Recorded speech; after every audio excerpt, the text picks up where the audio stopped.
You know I'm going to get stuck making Here a we go. face. All right. So here we are on our Tuesday, a surprise, unexpected, wonderful pop-up show. I'm going to Awesome. play a little preview video as to what's to come. Good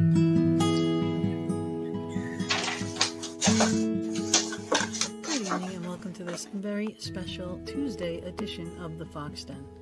Please enjoy some of these Saveafox Corporation's photos from their Facebook page while we wait for the show, which is scheduled to begin momentarily, airing from 7 to 9 p.m. Eastern Standard Time.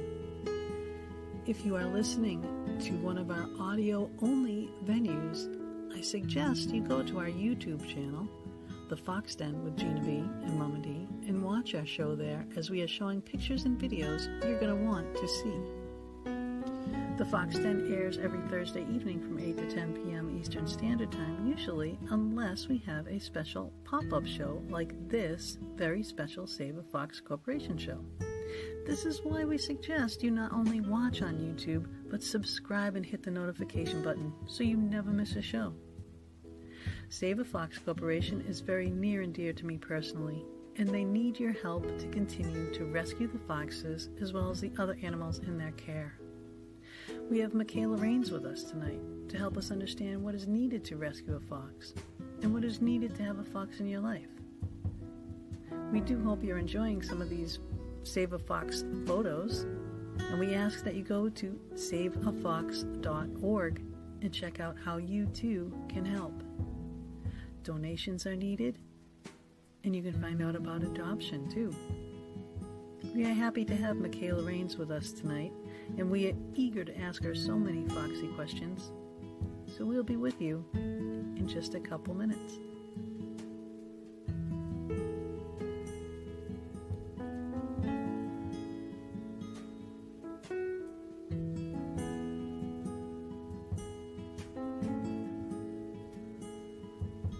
Welcome everyone to the Fox Den.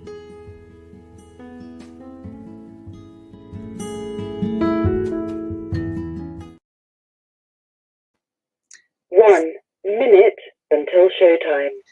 So we still have a minute, and I'm going to take this opportunity to reiterate what I said in that little opening video. If you are just listening to any one of our audio-only venues, please go to the YouTube channel, The Fox Den, with Gina B and Mama D. Subscribe, hit the notification button, all that, but watch the show there because you wanted to see all those photos of the Saveafox foxes, and believe me, there are so many, and there are so many on their sites on You're going to fall in love. saveafox.org. Oh, I know, they're loves. Finnegan Fox and Dixie and the whole family, and oh my goodness, they are the best ever. I don't know if you guys know, I might be a little partial to foxes. No. Really? Your show will go live in 5 seconds. 4, 3, 2, 1. Good evening, everybody. Log Talk Radio. Good evening, everybody. I am Gina B, and the place to be is here with me and Mama D, usually every Thursday evening from 8 to 10 p.m. Eastern Standard Time. But tonight is a very special show with a very special guest and a very special time, 7 to 9. Please share this video. Please go to our YouTube and watch it there. Or if you're watching on Facebook, fantastic. Just share the video because we want to get this out to as many people as we possibly can. We want to help the Saveafox Corporation to hopefully raise some money before Christmas. And we're going to be talking about this during the show. But let me now play another little intro video from Michaela.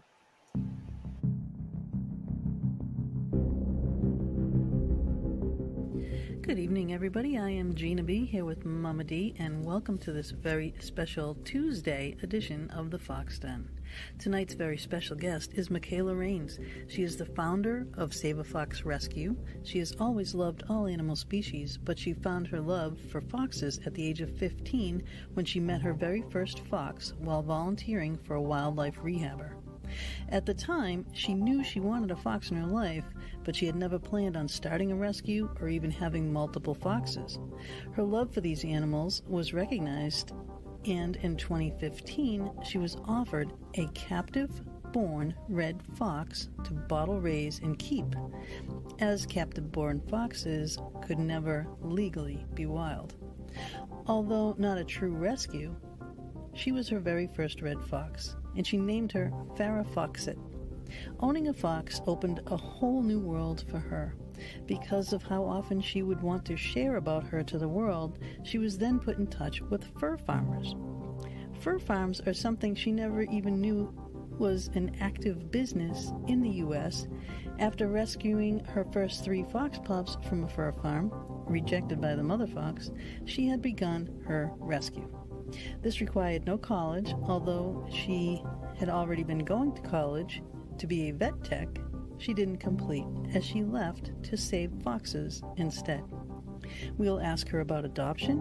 We will learn about proper care for a fox and what they need and how much of a pet they can actually be. We will learn more about Michaela and the Saveafox Corporation and how you too can help save the foxes.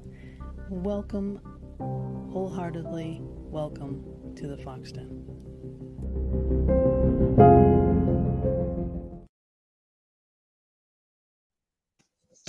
And here she is. And I just got a clip that I need to put on my computer.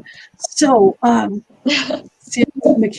welcome. When I said wholeheartedly, I really truly mean wholeheartedly, because I am so partial to the foxes, and you have the ultimate job that I would kill to have.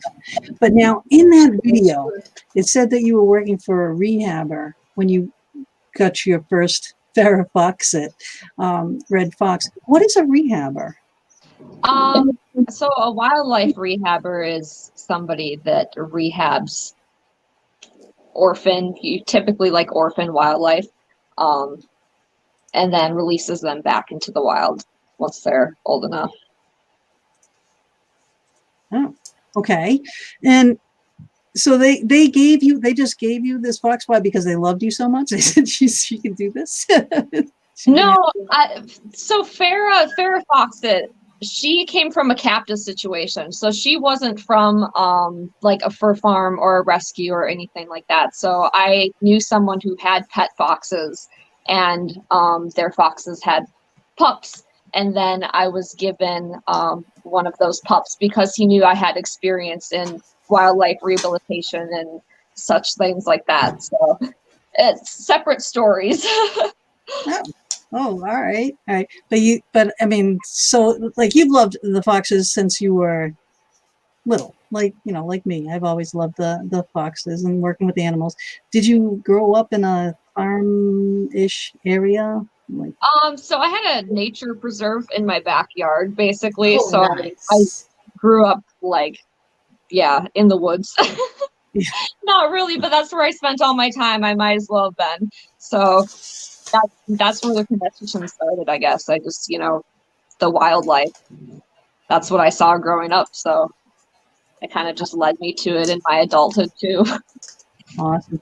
So I got to say to everybody that's watching, thank you for joining us. Please share this video to all your feeds, because for her Saveafox rescue that she started, that we really want to try to raise awareness. We want to get some help, get some donations, get some merchandise sold. All right, that's the reason for sharing, is to get this message out. So please do that. And so now, where is Saveafox at now? I don't have her anymore. She passed away a couple years ago. So. Oh. And how long do they usually live? What is their in captivity? They can live up to 15 years. But of course, if there's any health issues, which happens a lot in captive bred foxes, just because the places they're rescued from sometimes inbreeds and stuff like that, so they don't live as long. They'll get health issues and die, which is really unfortunate. Oh, I'm sending Mama a little message in the private chats here, because I'm trying to get the thing downloaded and pay attention. In other words, she just told me to wake up. Yeah, yeah. I need to how to As get. everybody who watches us knows that we have technical issues. There's always something glitching. Normally, it's me out of sync with my lips. Nah.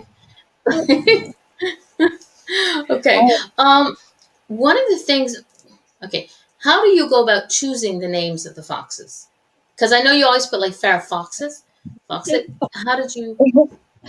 I mean, at first, what I did was just a hobby of mine, and the foxes I got, I of course named myself. But now that we have Save a Fox, we let the sponsors name the foxes. So if we get a new fox in that didn't have a name prior, this would usually be like a fur farm rescue situation. Someone will fill out a sponsor form on our website, and then they get to pick the name of the fox as well. Okay. So sponsors, they like everybody knows, they do donate a certain amount of money Yep. to become a sponsor. Is there a criteria to be a sponsor? Can like anybody just like I can fill in the form and say I want to be a sponsor? We've had sponsors from all over the world actually sponsor our foxes. I mean, the only requirement is just the monthly fee. We have a monthly fee, but there's no, you don't have to like commit to sponsoring for a full year. You commit to sponsoring for however long you can afford to. And during that time, we post pictures of the sponsored fox weekly, and we'll take sponsors as well so they get those updates. Well, that sounds like fun. So, Gina, when you hit the lottery, you're going to be a sponsor. I know that for sure. Yes, and I am still having difficulties here. Exclusive Fox Den video. Oh, So no. here we have Matthias. We're going to have to keep them quiet. I We're going to can't- figure this out. Okay, for everybody who's watching, we have a special video that we're going to try to get up for the second half. Notice I said try and I crossed my fingers. You know how we are. I know I can't. I just got a flash drive and I can't get it off the flash drive and to stay over there and to upload it. I don't know what I'm doing. So I'm sorry. I can't do it while the show is going. I apologize. So maybe during the break or something, I'll try. That's all I can do. I did Exactly. That's all we expect. Yeah, we can screen share, but it was working and then it wasn't working, and so what are you gonna do, right? We're gonna do the best that we possibly can. Yeah. And And if it doesn't work at this moment in time, we will figure out how to get it up on the show in the link somehow. Yeah, because I mean it's a special video that she made just for the Fox Den. It is the cutest thing ever. You want to see it. And I love it. So I got to work on getting it up here. I wish Bob had stayed when he came up to bring it to me. That he could have He's like, here and go. background. You don't want to be on camera. No, but he could have stayed over there and done it while I'm doing the show. But he snuck in and gave it to me and left because that's what I told him to do. So he listened to me for a change. But anyway, okay. So getting back to you, and we have a lot of comments in the chat room. So if we could just share for a couple of minutes. First off, Steve Garrett would like to know why you look so pissed. Me? We have got her confused and bamboozled. That's why, Steve. Oh, I'm just waiting for questions, I guess. right? Yeah. Well, I mean that's Okay. that's my fault. That's And just my resting face. I don't know. I'm sorry. Ooh, my daughter has one of those. She's trying to teach it to me. Okay. Steve Gum has a comment that I can put up there. Finn tickles me the way he laughs. He keeps up good work. How did the vote donations do? I don't know what the vote donations are. It probably has something to do with our Facebook page, but we have other people who work for Saveafox as well. So Rihanna Morgan is actually the gal who runs the Facebook page, so she knows everything that's going on there. I don't. Okay. You're So maybe we'll get the information later, Steve, and put it up into the links. Right. Okay, here's another one. How and when did you get Finnegan? And thanks, from John Wolf. Finnegan was a pet rescue, and I think I got him, I think it was 2016. I could be wrong. Something like that. Oh, okay. I love Finnegan Fox, and that is the first thing how I found you. Just scrolling through Facebook one day, and I hear Finnegan Fox the way you say it, and it is the cutest thing. And I'm like, "What is this?" And then I hear Finnegan, and my eyes were wider than my mouth can be. That's even possible. And I fell in love instantly, instantly. And then I became a big fan and a follower, and I just absolutely love what you do. Michaela, you do such an amazing, Oh, I've amazing seen the job with comments the now. box. Cool. I wasn't seeing them before. Ow. How Okay. long did it take to train Matthias? I can't take all the credit for Matthias. Matthias was a pet surrender fox. I got him around like 6 months old. And the previous owner, she was great. She really did a lot of work with him when like Matthias was just a little pup. So when he got to me, he already knew lay down, shake, and sit. So he kind of had those core tricks down, which really helped to build off from that. So Oh, it's got to be. I mean, it's my life passion. I would love to be able to do what you do. I really, really would.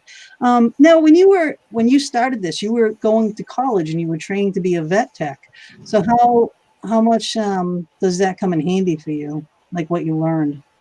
it comes in handy. I feel like what I learned most, to be honest, in like veterinary school is like creating chore charts and like keeping track and keeping organized. That's what school helped me with the most, which is obviously very important when you have a large fox rescue to run. So I mean that's what I picked up the most from college, because I mean of course they taught us on cats and dogs, so they didn't even really teach me much of wildlife, but I took wildlife rehabilitation classes growing up, and my mom was a wildlife rehabber, so that also helped a ton. Awesome, awesome. So your friend Rihanna, the one who I've been talking with this whole time, who is like a godsend, says this Yes. manage the Facebook page. We did win the 5K vote donation. That was what was asked about. So that's Oh, awesome. You won! Yay! Congratulations. That's awesome. Now yes, I we did. Okay, now I know what she was talking about. okay. I just got to tell you, your sound is a little off. I don't know if it's the way your phone is positioned or something. I'm not really sure, but Oh no. if we can just, I don't know. Again, it wouldn't be the Fox Den without a technical difficulty here or there, you know. Is it still really bad? No. It's like there's a breeze coming in it every so often. Oh. I wonder if there is. I mean, I know that's up here, but No, my squirrel enclosure is like connected to my office, and I'm sitting in my office right now, so like we don't have the window doesn't seal all the way because I used to open it up so she could come Okay. into the office. So maybe that's yeah, I am not, you got people saying, yay, excited you guys won. what happened. I just No, I can see you. You can't see us though anymore. okay. I was just All trying to reposition my phone to see if it's better. That's good. Okay, well, Brian in the chat room said must be your signal because it doesn't sound distorted for them. So we're good. Oh, okay. Oh, all right. Because it sounds a little coming over my speakers a little distorted. A little wonky. Right. So now in what you do, and it said you didn't really need to have classes or any kind of training really to do what you do. But although you were going for a vet tech, which I do think that helps, Yeah. have that understanding and knowledge. But what would a person need to know or have in order to have a fox, like licensing and such? It really depends on where you live. Every state is kind of different with their laws, and even within the states, you have to check within the county you live in, because counties can kind of override when it comes to like allowing pet foxes and stuff like that. So you have to follow those laws first, and then I always suggest people have experience, because without experience, you don't know if it's really the right animal for you. So If you're thinking about getting a pet fox, definitely find a sanctuary or find somebody who has a pet fox that might, give you some tips or let you meet it so you know what it's really like. They're smelly. They smell. That's the biggest thing. Like, their smell is really strong, and if you have a pet fox in your house is always going to smell, and everyone that walks in is going to know. So they like to pee on everything, right? They do. They don't like. It's very, very rare for them to potty train, and even when people consider them like potty trained, a lot of times they will still bark every once in a while. So like, it only takes a couple drops of fox pee to really for anybody to notice it. So they can destroy a house. I know. So I saw the video, one of the videos that you made. You make so many. They're just great. And I encourage everyone who hasn't seen them, and I don't know who in the world hasn't, but if you haven't, go over to our YouTube channel and watch these videos. But one of them, I don't know if it was Finnegan that came in, and he snuck in when you opened the door, and you were kind of chasing him around the house, and he's going over, and you had a new cat. Yep. And you're like, don't pee on it. And he pees on it. It's like, go over there and pee on that. Like, Yeah, So, he loves to play that game with me. Break in the house, pee on everything while Mom chases me and tries to catch me, and I laugh the whole time. That's his perspective of it. oh my God. Hi, everybody. Well, that kind of answers. Hey, everybody. That kind of answers Jim David. He said, I've seen your videos of foxes and cats coexisting. Probably a dumb question, but can domesticated foxes be litter trained? So that kind of answers your question, David. Hopefully that helped.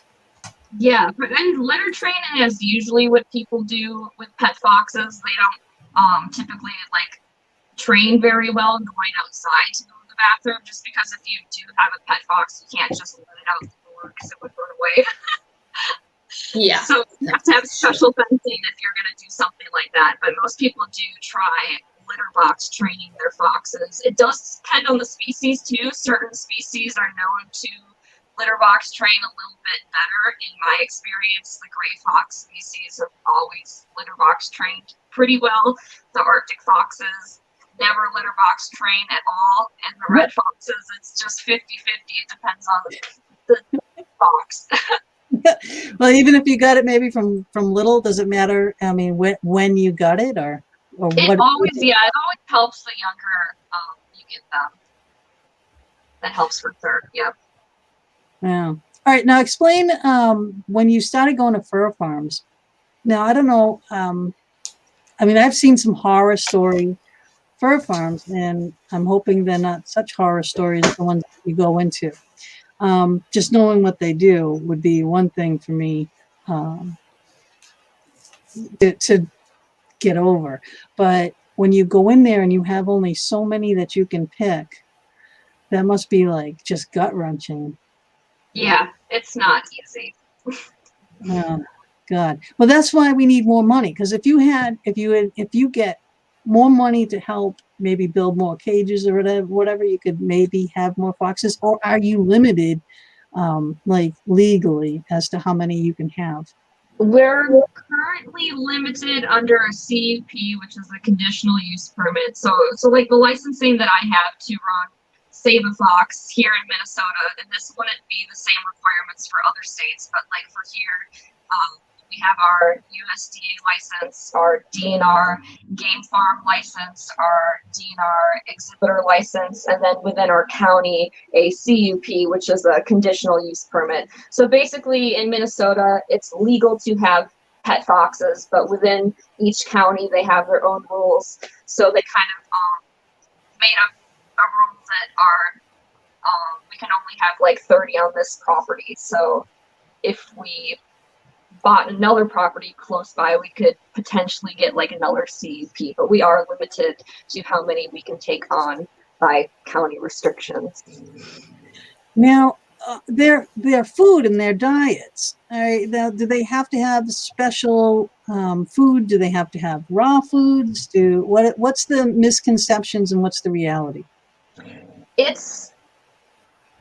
I personally think it depends on how far down the line these foxes are domesticated. I've seen Some foxes do fine with less required raw meat, and other foxes just like they really need it.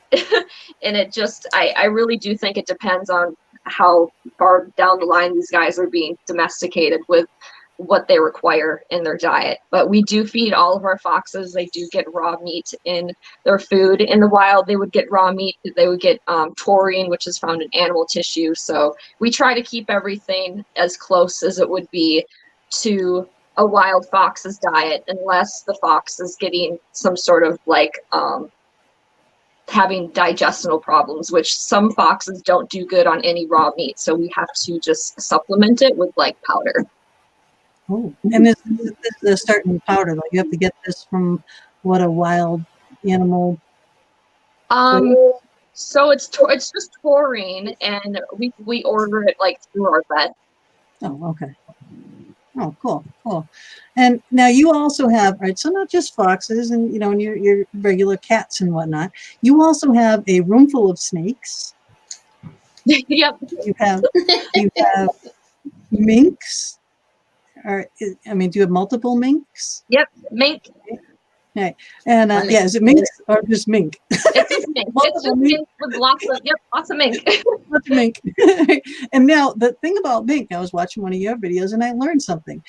You had a mink trying to have a mink in a video with you, and it was a different color. Now you said in the wild they're darker, and when they're captive they're lighter. Why is that?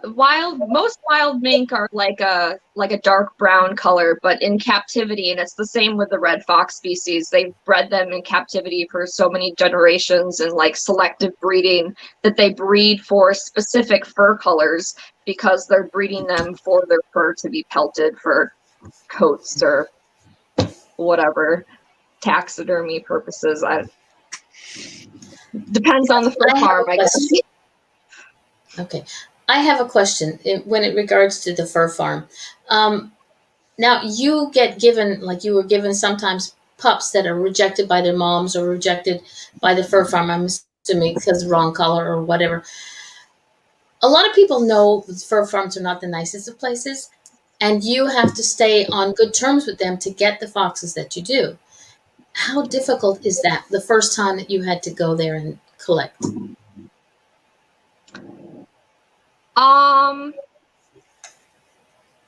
Yeah, it was hard. I've never had anybody ask me to, I guess, describe my first experience. So it was just, it was very shocking because I had no idea what a fur farm really looked like before going to one for the first time. But I also knew when I was there that I had to like keep myself kind of put together. Yeah. It was difficult. Absolutely. Yeah, blinders. I'd have to put blinders on, and know that you're saving some of them at least. Yeah. Which is a wonderful, wonderful feeling. We have this here. Can you maybe tell us your daily schedule? Like, how long does it take to feed and care for the foxes each day? That's from Sadie. So we have an animal care assistant. Her name is Mary Hampton, and she does a lot of the animal chores. So it takes like total probably on average 8 hours to do all the animal chores around here, unless it's like kennel cleaning day, because we'll like deep clean all the kennels once a week, and we'll like spot clean twice a day. So it just depends what day it falls on. Sometimes we have extra long days, especially if it's in the springtime and we have babies we're bottle feeding around the clock. So depends on the season. Winters are usually a little bit easier. Now, when it's really, really cold, do you have to add extra warmth things for them? Can they all just For the most part, no. Their foxes are native to Minnesota, so they do get like super thick winter coats, unless they are one of our fox rescues that has like fur problems or something. Then we might add extra assistance for them or bring them in the house. But most of the foxes do fine. They have full winter coats, and even their paw pads like completely fuzz over. It's really cool. Oh, That is cute. And when they shed, and that must be a mess. Yeah, in molting season, in the springtime, they molt their coats off, and it comes off in big chunks. So Wow. it's lots of it, lots of fur. This is not a job that everybody wants. I mean, just think of what, if someone had a Pomeranian in their home and that thing shed 24/7, it's tons of fur at all times. Ashley says, if there was one thing, If there was, you want to go read ahead. it? If there was one thing you could tell 18-year-old Michaela about her future fox rescue, what would it be? Stay strong. Yeah. Yeah. I bet you didn't know what you were getting into. Nope. I did not. Here's another one. This is a good one. How many foxes do you think you've rescued in total? That's from Ethanol. In total, I couldn't give a number right now. This year, though, we've rescued well over 60 foxes. Wow. Yep. That's amazing. Now, if you go to saveafox.org, at that site right there is all your other links and everything is there. So for merchandising, because you have a shop, do you sell that hat that you're wearing? Yes, I have a Save a Fox hat on, and a Save a Fox pin, and a Save a Fox shirt. So these are all in the shop.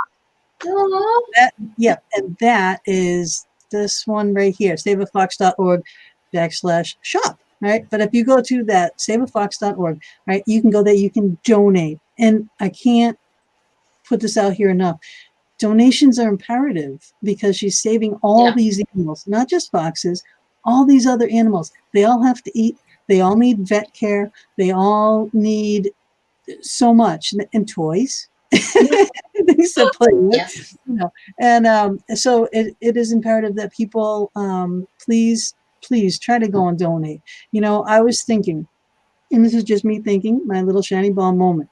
All right, we put the ad out. We had 20,000 plus people that interacted with our ad. If all those people donated $1, there's $20,000. That $20,000 could go a long way to helping some of these foxes. So I'm just saying, please try to donate. And then one other more huge thing about donating, if you're a business owner and you do your own taxes, right? Because I that's how I made my living, on my own, being a business owner.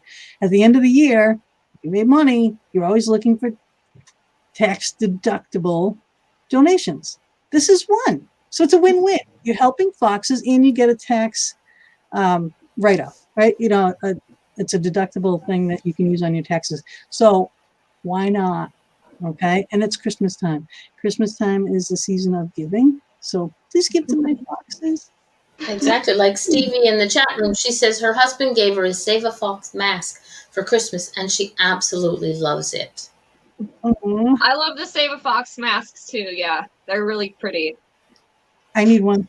I need one. I have to go shopping. I need to go shopping. Yeah. Lord help us, she's going to shop.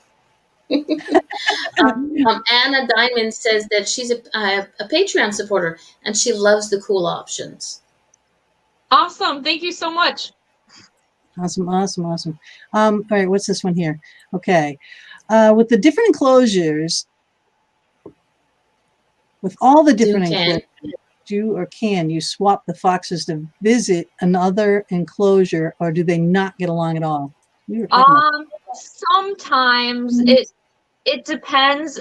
I feel like this happens more time in the spring because most of the adult foxes always like the fox pups. So when we get fox pups, we'll rotate the pup like between different fox yards, so all the foxes can play with the new pups because they're all excited about it. But adult foxes don't. I guess it's really hard to get new adult foxes to get along with each other. I mean, they have to be, especially if they're the same gender, that usually does not work out. Yeah. It's really hard. It's really hard to, it's like random too. Sometimes it's like two males will just suddenly like each other, and it's like that's weird. That doesn't usually happen, but I guess there's like they all have their own personalities. You can't really, I don't know. I'll always be learning. People. Yeah, it's like people. Yeah. Let's see. All right. Scott says, do you have a on-site vet or one that you use?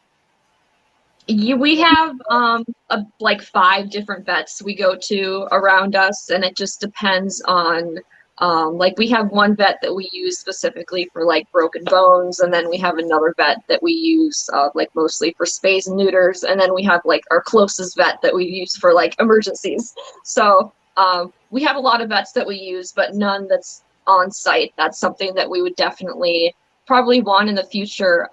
As many of you guys know, we're in the process of trying to open another sanctuary in Florida so that we can rescue more foxes. This process is taking a while because of COVID, but we're working on it. Yeah. Again, I'm just going to say it one more time. That's why the donations are needed so desperately, because COVID, you can't even have the help come in because, again, didn't know animals can get COVID.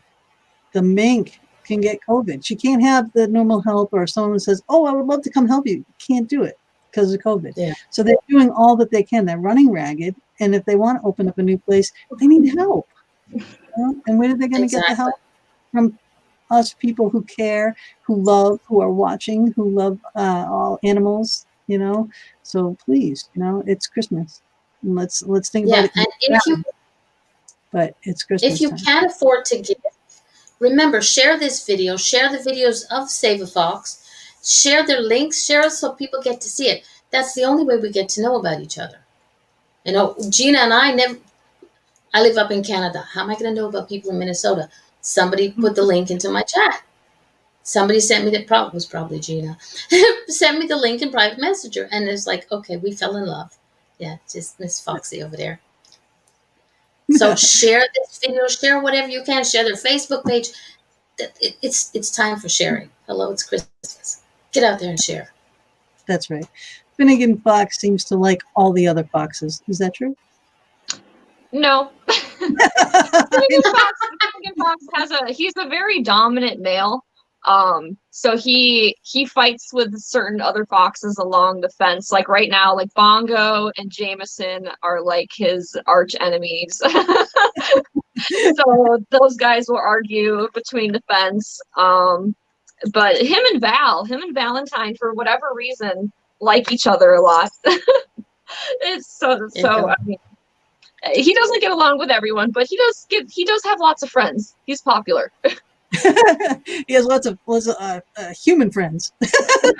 For sure. And just the way you say it too, and the way he laughs, and everybody knows his laugh, you know, Finnegan Fox, the way you say it. The Finnegan Fox, I love your voice. I love your voice. I instantly found love with you the second I heard that. It's just like, oh my God, who is this adorable soul? Scott said donation is sent. Let's help folks. Thank you so much. Thank you. Follow the footsteps. Yeah, I'm taking it up. You keep putting it up, and I keep taking it up. All right. I'm not touching it. You just put it back up. I didn't touch it. Oh my God. Okay, yeah, I'm right here. This is what I'm going to be doing very soon, okay, because my birthday's in January.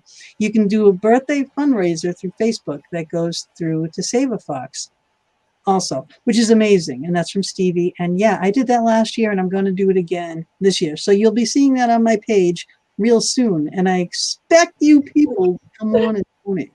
And I'm going to put a big amount on there, wishful thinking, okay? Now, was Dixie not feeling well? Because someone put up a thing here about Dixie not feeling well, and they want to see her on the videos again. She's just moody this time of year, so I don't know. She doesn't want to be on camera right now. She just runs away from it. Oh, she's like, I haven't done my hair and makeup. Some of the foxes are very distant, specifically in the wintertime. Waverly's this way right now too. They're kind of like, they like keep their 6 feet apart from me and just kind of like look at me. She still comes in the house though. She'll come in the house and she'll. Okay, my cat's getting. She'll come in the house and she'll cuddle for a little bit, but only if I'm like already asleep. Wow. So, Okay. All right. Well, Rihanna, I just had up there a whole bunch of different things. I'll put it up there really quick again, okay, in case anyone wants to donate. And there are other ways to donate, a bunch of links. So the saveafox.org, their PayPal link is on there. So www.paypal.com/fundraiser/charity 34033. Venmo. There's all these different links on there. So again, if you are listening just to the audio on any one of our venues, please go watch the show so that you can see all these links that are being put up on the screen. Okay, that's very important. So you can watch it on the Fox Den with Gina B. Mama D on YouTube or on my Facebook page. I need to stop touching my camera. Or hopefully on some shade. Sorry, I just like somehow lost what I was looking at. Because you froze. Now I have Okay. There you go. You're back. For a second. Isn't she cute? Isn't she cute? Okay. Oh, I'm gosh. back. Now I know I asked this before, but now the different, and you did say, a little bit about like how the foxes are bred for their fur, and the captive foxes. Now, is there a difference between the ones that are bred for a pet and then the ones that are bred for fur? I mean, are there like physiologically, like, so they can't be out in the wild, either one of them, Right. Different? Both of them are different? I mean, all the ones that are in the pet trade, I mean, they originally came from the fur trade. So, I mean, the fur trade's been going on for a very, very long time. And when whoever started, I guess, deciding to breed them as pets, I mean, there isn't really any difference between the fur farm ones and the pet ones, other than I think some breeders might try to like breed maybe more docile ones together in hopes that they will create docile foxes, but I don't have any experience in breeding, so I can't really say for sure, I guess. Okay. So are all the foxes spayed and or neutered? We fix all of them, yes. Okay. The cat wants to be on camera. She's like, hello. He does this. Whenever I'm like on the phone, he wants to like cause ruckus or to like show off and like get me to get it's normal. That's They're awesome. they're like our children. For us, for Gina and I who've had children, you're still too young for them. What do you mean? They're like our children. See, look, everybody. Cat's much happier now that he's out Now there. he's gone. Yeah. Of course. He's like, hey, show me, I'm good. Okay, we've got a comment in the chat room which I actually adore. I think this is great. Michael says, "I'm going to send send your link to your website and your YouTube to my ex-wife. She's going to drool over your foxes." Thank you. Maybe it'll get them being nice together again. Yep. And this was going to be my next question. Actually, Jen says, "Can you tell us about Dakota? Dakota loves you." Yeah. So Dakota was a rescue situation from a seized. It was like a petting zoo that got shut down and all the animals were seized. So he came to us with several raccoons and 3 foxes, and they were kind of like a dual package. Sometimes that happens where there's a rescue situation and there's a fox involved, but there's also other animals. So we take in the other animals. We usually place other species with other rescues that have more knowledge in that species. Dakota was my first coy dog that I ever had experience with, actually. And I did try placing him in another coyote rescue, but that lady suggested me not to, because I guess when they are kept solo for so long, they don't do good being with other coyotes. Which is actually very similar to the foxes. When we get pet surrender foxes that are like 3 years old that have never been kept with other foxes, we usually can't get them to get along with other foxes. Wow. Your audio okay? Mom. It's going up and down, but yeah, it's going up and down, but she comes back in, so it's no deal. Right. Okay. A quick question about Dakota. I watched one of the videos that you said you had a tattoo of Dakota. Do you have any of the other animals as a tattoo? I do. I have a fox. I have a fox tattoo. And then I have Dakota right here. And then I love squirrels too. We have lots of squirrels. I've heard angry squirrels out my back door, so I understand. Squirrels are adorable, but when they get angry, not nice. Yeah, so I do have quite a few. All of my tattoos that do have some sort of meaning to them, and it's usually having to do with animals that I've had. Yeah, I know. I've wanted to. I've wanted to see all the tattoos more in detail. You're gonna have to like take pictures of all of them and post them too. I got one fox tattoo so far, and I would have a ton more. My problem is I can't pick one. I want so many. You know, I'm like, oh, I like this one. Oh, So I get like a this one. Finnegan. Oh, I want Finnegan fox. I want so many. That is the problem. Kathy Butchering, she's my friend here. She says, right up my alley. Yes, this show is. You know, since I am known as the parafox and the realm I'm in. Is Dakota signed up? Sponsored by ACME. Ah, all right. Wiley Coyote. Bugs Bunny, Wile Coyote. Yeah. Oh, too funny, too funny. But now, okay, now on your Dakota video that I just recently watched too, there was another little tidbit that I didn't know, and you said that they don't need to be fed every day. Yeah, it's actually the same with foxes. We do feed ours every day, but typically in the wild they wouldn't be eating every day, and they don't need to be fed as regular as like a dog, I guess, or a cat, because their metabolisms are built for running a lot and not eating a ton of food. So our foxes, of course, we give them yards to run in, but it's still not anything like it would be in the wild. So we definitely have to watch how many treats we feed them. Oh, right, because Finnegan is kind of a chunk. I bring him on like a mile walk. We try to do a mile walk every night if it's not too windy, because he likes his extra treats, so he has to take a walk. Oh, okay. And I love how you have to spell that out. He wants to go for a WALK. I'm like, you really spelling that?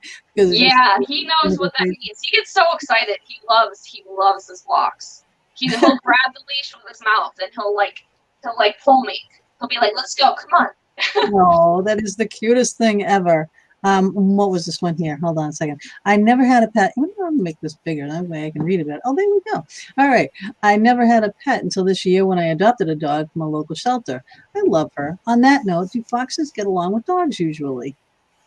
If the fox is raised with dogs, they usually are obsessed with dogs for the rest of their lives. They actually tend to bond with dogs. Like, they'll gravitate towards dogs way more than they'll gravitate towards another fox when you get them as like a fox pup. And I don't know exactly why that is, but they do love dogs. That's what I kept saying. You know, that was my excuse for not getting one yet, because I have a little papillon. I said, if I get a fox, they'll probably want to eat my dog, because it's a small dog. If you got a baby fox, I want one. I want one so bad. I really do. However, and if I still spoil house yes, my dog eats at the table with me. I have a chair that I put on the table, like a child chair that clips onto the table, and she sits there and she eats meals with us. All right, that's how much I love and spoil animals. All right, so I would be doing the same with the fox. It would be sitting at the table with us. Yeah, except for the foxes, then they'll steal your food and then pee in your bowl. They love to pee in bowls and plates and stuff. And on their food, on their own food, even. Wow. They do. They like to pee on everything. So this really do. that people really need to be aware of before getting a fox. And then you know, like, they think, oh, they're beautiful and they're gentle souls and they're compassionate and they're loving and I want one. And then you get one and then you have all this that you're dealing with. And then they go, oh my God, I can't do this. And then you end up with them, you know? Yep. So really, really, really, you are even considering doing this. watch a lot of her videos because she explains a lot of these things during the videos. watch the fox go running around the house peeing on everything, and see how they really are. And if this is something that you're geared to doing and you have the time and you can be home with them and whatnot, then go for it. By all means, they need homes. Go for it. If I had the room like I had up in Massachusetts, like I said, since I moved to Pennsylvania, I have a small little yard. I used to have a really big yard, and we had fox families out there. I would feed them. So I videoed them all the time. I had 2 families, and they got along great. They would play in the yards together, like the pups. I could go up to the pups. I left bowls of food, dog food out there for them until they stole the bowl. And then I was like, okay, well then, no. I just started dumping the food on the ground and said, you come and eat it. I was not giving you any bowls. You're not taking away all my bowls, But it was funny because they all had personalities. When they would be up on the top of the hill, it looked like, to me, I don't know who was girls or boys. I really didn't. But there was one that had really long legs. I called him Jumper. And he was a son of a bitch, let me tell you. Right? The other ones would be all nice, lying down, sleeping or just nosing, playing, rolling, all this stuff in the flowers. And you could see him coming. And you see him coming. And he sneaks. And then those big long legs pounce right on him. Everybody jumps all over the place. And he'd do this all the time. That's why I called him Jumper. He'd jump right on him. And then be scattering. And you could see like mom up on she wouldn't come into the yard like the kids would, then they were all in there. And she was always up on the one end and the other one was on the other end. They all got along great though, but they watched them. They were good fox moms, but are you sure it wasn't the mom and the dad? Well, because how many babies were there? There was a lot of babies because there was like 5 babies that went off with this one, and there was like 4 babies that went off with that one.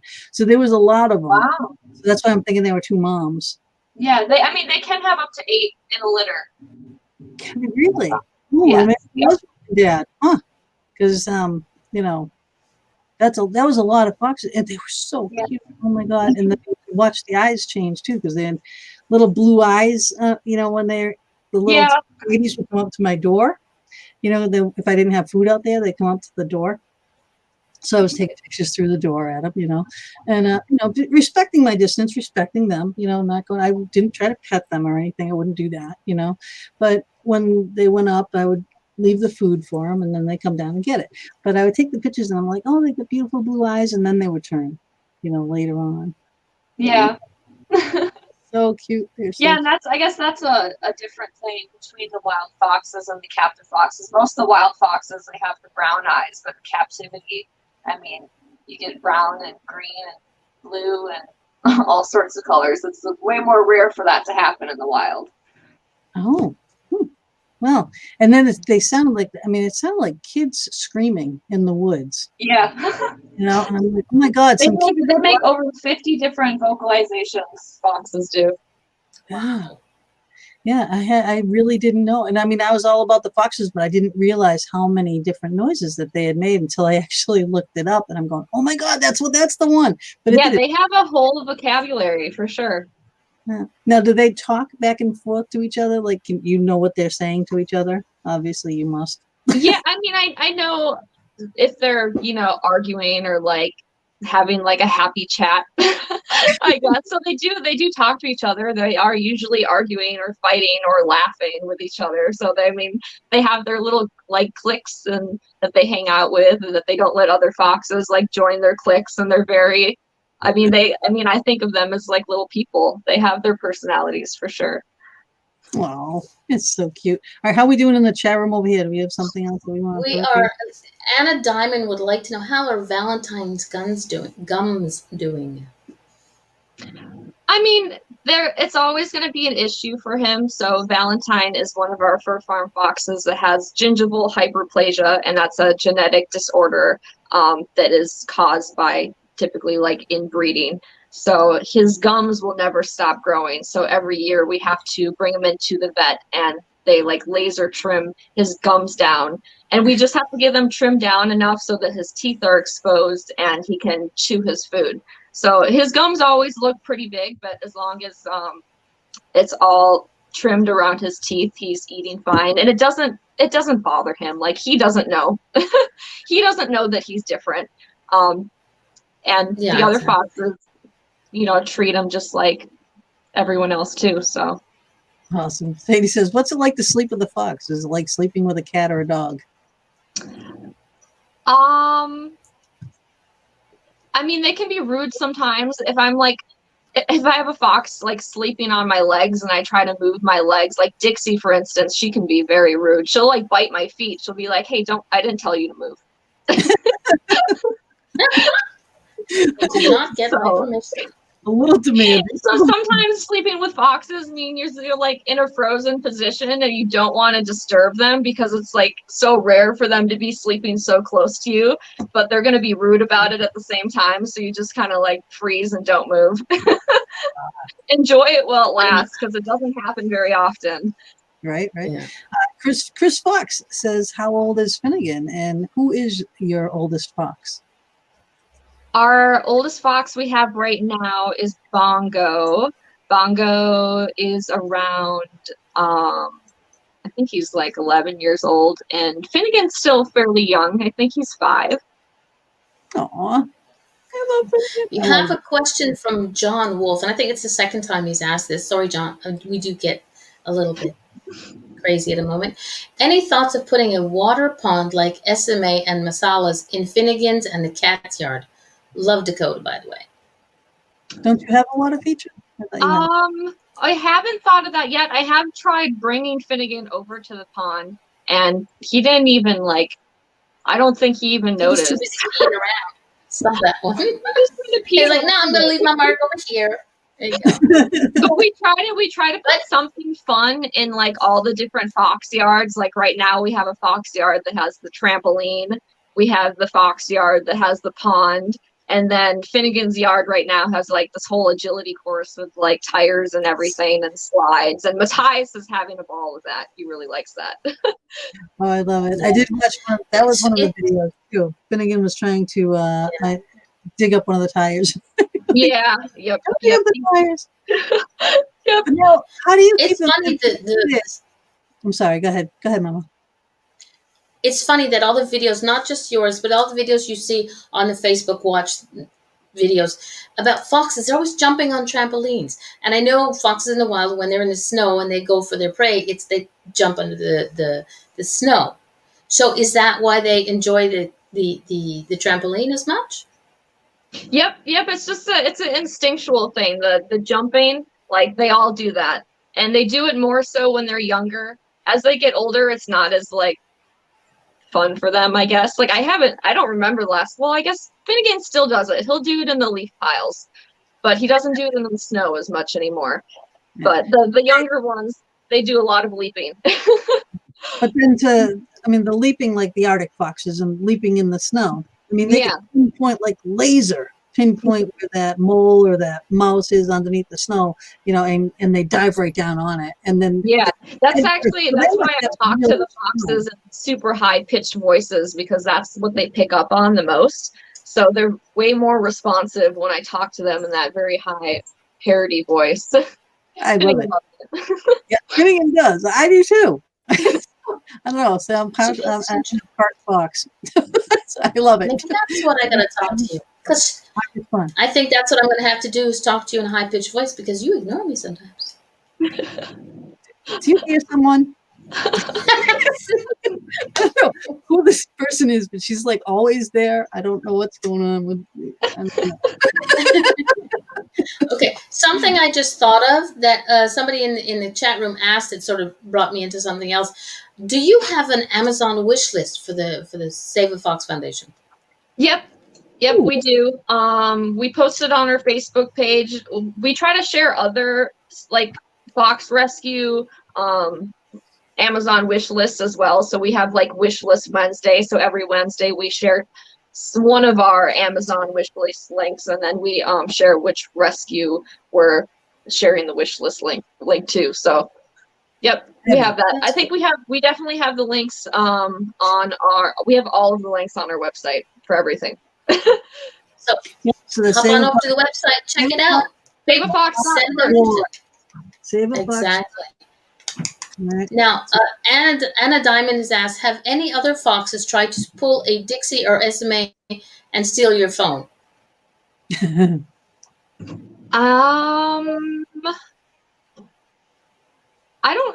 Not that I can think of. I mean, Finnegan's stolen my phone before. Matthias has stolen my phone.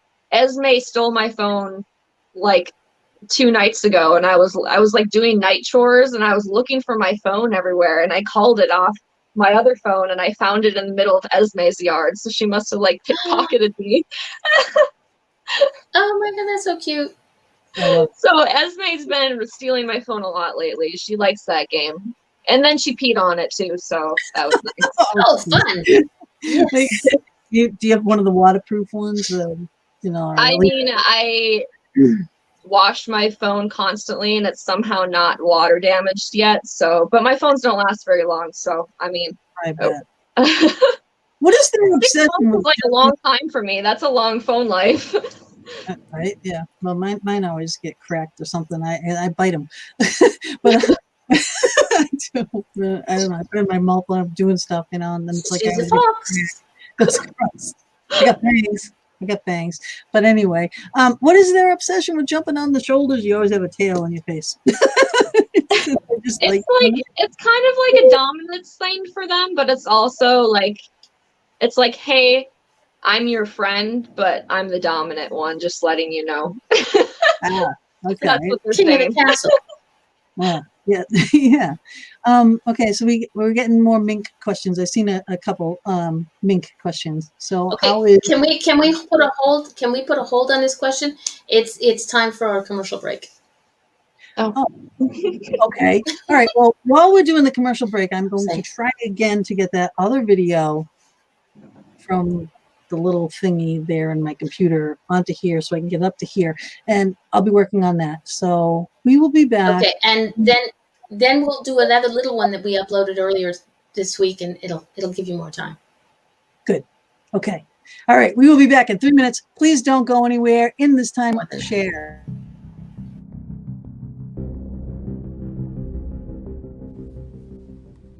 The Fox Den is now proudly sponsored by Vortex Ghost Gear, one of the leading fabricators of paranormal equipment. Bob Christopher is the founder and creator of Vortex Ghost Gear. He has decades of investigating, starting with his team at NEPA, and as lead in the popular local TV show Ghost Detectives, he has experience of how spirits could be seen or heard. Using this knowledge, he has manufactured equipment for specific scenarios of spirit manifestation and communication. He is the only manufacturer of the popular lifelike trigger prop cats and dogs. Using proximity meters wired to lights and sound, these prove to be highly effective communication devices in the field of study. The HTO, another Vortex exclusive, allowing specific items to be the highlight or trigger of your investigation. For example, place the item on a metal tray or attach directly to any metal object such as keys or glasses that continue to go missing or moved. Ask the spirit to touch the item. The HTO will light. It has a sound option as well. This device was used in Travel Channel's Ghost Nation with great results. The Dome, a static detector, can be the most useful device in your gear bag. This is to back up the theory that the spirits manifest using static electricity. Using several, you can track a spirit, for example, walking down a hallway, setting off each as it passes. The geophone detects vibrations. This is another way to track movement. If a claim is footsteps in the hallway or stairwell, set the sensitivity and place the device in that area. Its band of lights will show a range of vibrations from the slightest tapping, lighting only a few lights, to the loudest thumping, lighting the entire range. The Easy Scan ghost boxes are very popular due to the ease of use. They are custom decorated to the individual or team using them. Bob programs and uses an Arduino-based computer scanning FM waves to potentially communicate with the spirit realm in real time. Every box is unique and all custom hand decorated by Gina Bankston. The V-Pod has a special place for those who love the idea of REM pods. Use this sleeker, smaller, easier to transport device. It is a must-have in your gear bag.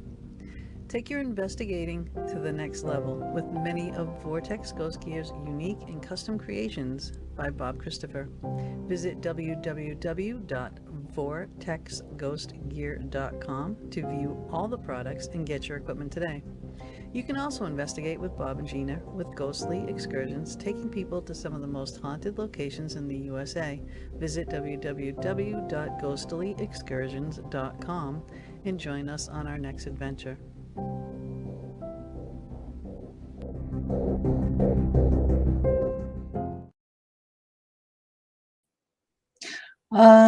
Sad. Oh my gosh! Hi, foxes! You want me to come say hi? You want me to come say hi? Yes?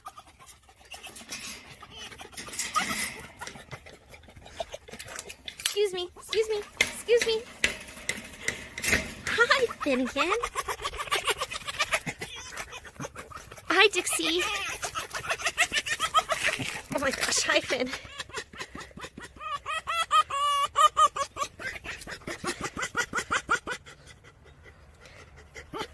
Dixie.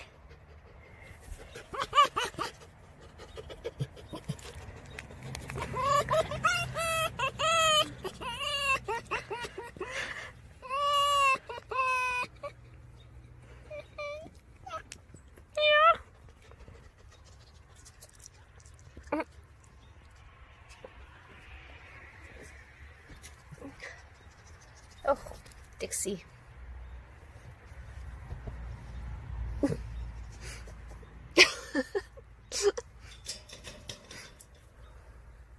Finnegan. He wants to go for a WALK.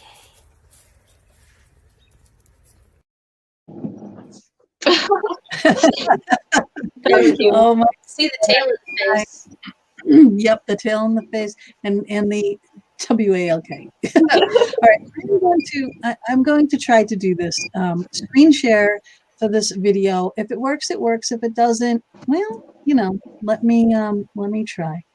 Let's try application. Gotta try. All right, start A this. exclusive Fox Den video. So here we have Matthias. I can't get this lower. See who else we can find. We can't even see it yet. I know, and it's Oh, look, it's Jameson. Hi, Jameson. I can't get it to go away. Oh no. You want a treat? Musical boy. Musical boy. Oh my goodness. She lost I us. couldn't get it to go away. I really couldn't. All right, let me try this It's one. okay. Well, here's the thing. What I'll do, either Gina or I will do, we will make sure that the video, because it's exclusive for this show, we will put it up somewhere on the Fox Den page. So most of you who are in the show have already found us on the Fox Den page. So we'll make sure it goes up there. Yeah, how come I just don't get it? I don't get it. Like I had it, it worked one time. It worked. I want to do this. Just try one more time. I really. She's so determined. I know. All right, so I have it on here. Screen share. Share my screen. Window. It's this. It's the first time we're doing this, guys. Give us an inch. Give us an inch. I know it doesn't. Exclusive Fox Den video. So here we have Matthias. And I can't get it to go smaller. Application window. See who else we Nope. can find. Nope. Can't do it. Won't do it. It won't do it. It won't put it up there. Oh my goodness. I apologize, people, but I will post this after. I will. We will figure it out. Because it's an awesome video that she made, and she took her time to do that, and her time is valuable. And I thank you for doing that. I've been Bob trying to compress it so I could upload it here, and again I couldn't get that to get up here. So It's okay. I wouldn't have been able to figure it out either. So that makes it really better. It will be up somewhere on Facebook. Yeah, we will have it. It will be up there, so you will be able to see I have it. to upload my hand. Yes. Okay, let's see. Yeah, here we go. All right, we were talking about minks before the break, all right? And there was one, how is the mink doing? And then this one, how is the pet mink doing, and are they different from a ferret? The mink are good. I play with them every day, especially Atlas. Atlas is like my personal pet mink. Um, they're different from a ferret. I mean, they're in the same family. So ferrets and mink are in the mustelid family. The mustelid family has over like 50 different species within that family group, and they're all pretty bitey animals. I mean, they're carnivores and they spend their days and nights like hunting. Like that's all they do in the wild is they hunt their prey. They can take down animals like 3 times their size. So they're pretty vicious. The ferret's definitely considered to be the only domesticated animal in that whole mustelid family group. So the mink, you can't teach them not to bite, really. I guess that's like kind of their way of communicating. So my hands, yeah. Yeah, I know, you get bit all the time. But it chases after you when you run to a room and it chases after you. It's almost like you're trying to hold it. It doesn't want to be held, but you put him down and then he chases after you. Like he doesn't want to be. Yeah, it's their way of communicating is just very different. It takes spending a lot of time. Well, for me, it took spending a lot of time with minks to really kind of understand them and appreciate them, because it's most people see biting as like aggression, like if animals biting, like they're being aggressive or they're being mean, but that's for mink. I mean, that's what they do with each other too. They like nibble and like bite at each other. So I guess we just play really rough. I'm used to it by now. Yep, I have always done that. I always had bigger dogs and I was used to playing rough with them, and then I get this little tiny dog and I was so I'm going to break her, so I really, like treated with her Atlas, the mink really pick up on like your energy. So like with Atlas, if we're playing and I'm getting like too excited and I'm like, then he'll get riled up and if he gets overstimulated, that's something that will cause them to like bite harder. But that's just because they're just trying to play. So I do have to be careful when I'm playing with a mink to kind of like keep calm, because otherwise they switch to that kind of like hunting mode, and it's just an overstimulation like play thing for them. That is awesome. Here's a question. What seasons do foxes prefer? Do they dislike the cold or the heat? It depends on the species. I would say the red foxes and the Arctic foxes definitely prefer winter. Yeah, I like the cold better myself. I don't like the heat. Brian James Neal says, hi, Michaela. Regina Brooks, I don't know how to pronounce your last name, Zuter, S-Z-U-T-E-R, Zuter. Hi, Michaela. Hi. Thanks for joining, everybody. Someone asked about, yes, everybody. We've got quite a few people watching, so everybody who is on the Facebook link and on the YouTube link, we thank you very much. And hopefully you've signed up, subscribe with our YouTube channel, as well as, and I'm pretty sure most of you are, signed up as subscribing and getting notifications from the Saveafox YouTube channel. Right. Okay. One lady asked about the foxholes.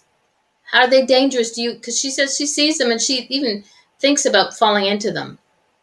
So how dangerous are the foxholes for you guys? I've fallen into them, but I haven't broken my ankle yet. No, so you didn't have to add the word yet at the end of that sentence. No. I know. No. Universe, she did not mean that. No. She didn't say that. We see you in a cast, and don't blame it on us. Right? We're not liable. We are not liable here in the Fox Den. Sorry.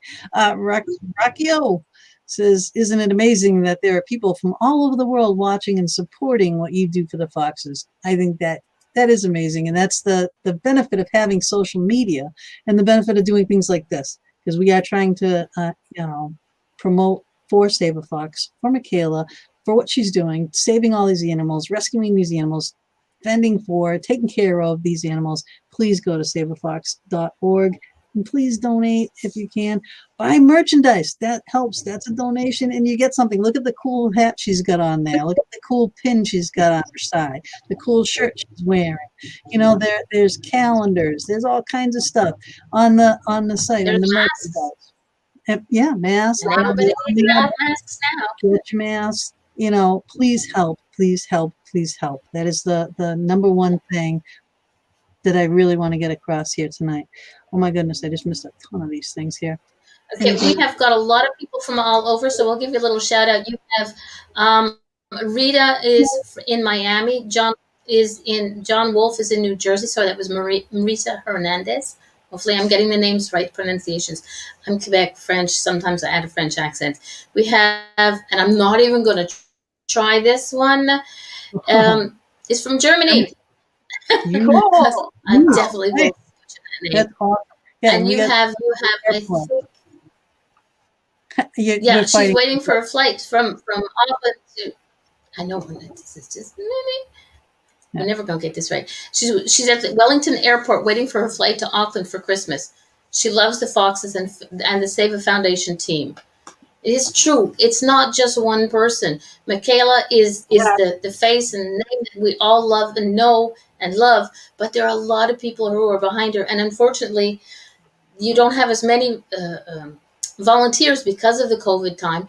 But if COVID is over tomorrow, would be nice to know. Somebody wants to volunteer with you. How do they go about it? So typically we would be like accepting volunteers and giving tours. So we have like a liability waiver and like kind of a form that you would fill out on our website. And then for volunteers, we would do like maybe like one volunteer day every couple of months, because it does take a lot of our time to train in volunteers. So we would try to train in a large group at once and then see who comes back. Yeah. Smart way to do it. But it's people, I mean, I guess one good thing, or it's good and bad, but it does kind of tell people what it's like to, like, it's a lot of work, because when we do the volunteer training days, like our percentage of people that come, we'll maybe like train in, sorry, my brain's all over the place. We'll train in like 50 people and we'll have maybe like 2 write us back that they want to come back. So that just goes to show like how much work there is. Like there's poop, there's pee, everything smells. Right. It's not just, you know, playing with the foxes. It's a lot of dirty work. Yeah, and for a lot of them, and it's a lot to take care of one, let alone 25 or more, or, you know, roughly just say 25, you know, is a rough number, because you think, name all the foxes that you have right now. And hello from Indonesia, from Herman Bram.